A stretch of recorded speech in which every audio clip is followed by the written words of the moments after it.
I loved Rachel more than anything. I lost control. I wish I could take it back every single day. The summer air in Columbus, Ohio, carried a heaviness that seemed to stick to the skin, thick with humidity and the faint smell of asphalt baking under the sun.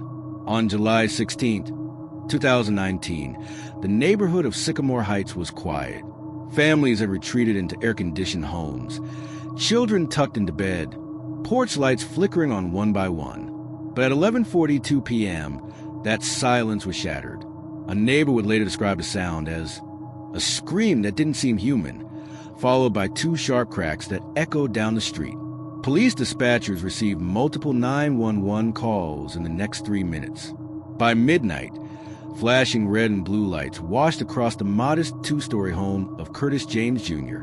Inside, officers discovered a scene that would shake even the most seasoned detectives. On the living room floor lay Rachel James, Curtis's wife of 3 years, her eyes still wide in shock. Across the room, slumped against the wall, was Anthony Miller, Curtis's co-worker from the local shipping company. Both were dead from gunshot wounds.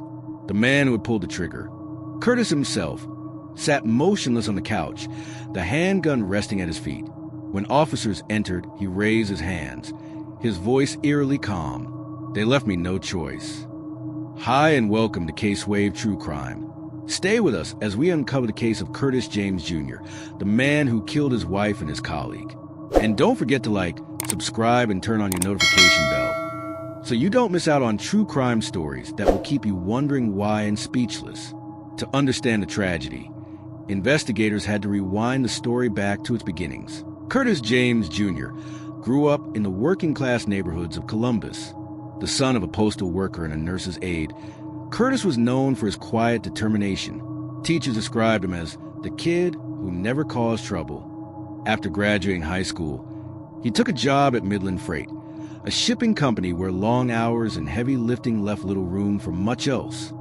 It was there he first met Rachel at a company holiday party. She was an employee. She was a guest, a friend of a friend.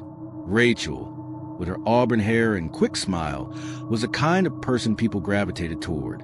She had dreams of becoming a teacher, but had been working part-time at a daycare while finishing her degree. Their romance was quick and intense. Within 6 months, they were living together. A year later, they were married. For those who knew them, it seemed like a perfect match.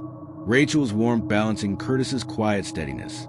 But beneath the surface, cracks were forming. Rachel had confided in friends that Curtis often seemed distant, buried in his job and struggling with long shifts. Curtis, on the other hand, felt the weight of financial responsibility pressing down, convinced he had to provide everything Rachel needed. The two loved each other, but their worlds were beginning to drift. Anthony Miller was everything Curtis was not. Charismatic, outgoing, quick with a joke. He joined Midland Freight 2 years after Curtis and quickly became popular among the crew. Where Curtis kept to himself during breaks, Anthony drew people in. Rachel met Anthony at a company picnic. Introduced as one of Curtis's work buddies, Anthony struck up an easy conversation with her about music, movies, and her plans to teach. Friends noticed the way Rachel laughed more freely around him, the way her body leaned just slightly toward us when they spoke. For Curtis, the connection between his wife and his co-worker was at first nothing more than a mild irritation.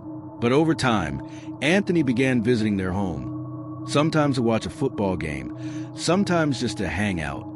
Curtis, exhausted from 12-hour shifts, would retreat to bed early, leaving Rachel and Anthony talking late into the night. By spring of 2019, whispers began circulating among friends. Rachel and Anthony were spending more and more time together when Curtis wasn't around. Curtis was not oblivious.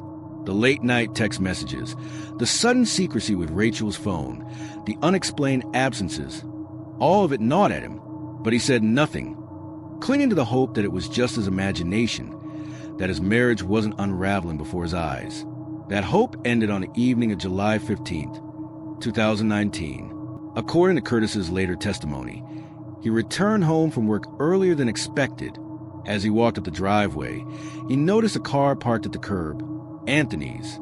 Inside the house, muffled laughter drifted from the living room. When Curtis opened the door, what he saw confirmed every suspicion he had tried so hard to push away. Rachel and Anthony, entwined on the couch, their intimacy undeniable. The world seemed to collapse around him in that moment. Rage, betrayal, heartbreak, emotions he had no words for surged through him. Without speaking, he turned and left the house.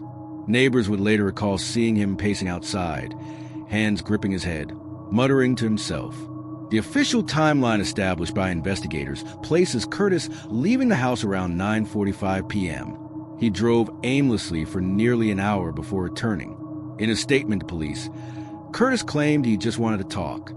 But when he stepped back into the living room at 11:40 p.m., Anthony was still there, seated casually on the couch, Rachel beside him. Words were exchanged, harsh, bitter, and escalating. Curtis accused, Rachel defended, Anthony intervened.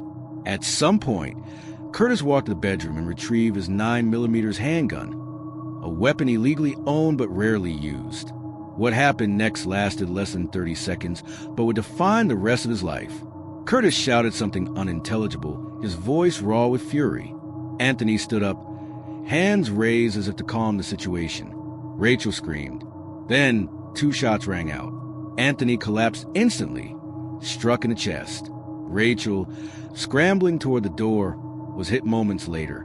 The room fell silent, except for the ringing in Curtis's ears. When police arrived minutes later, Curtis did not resist.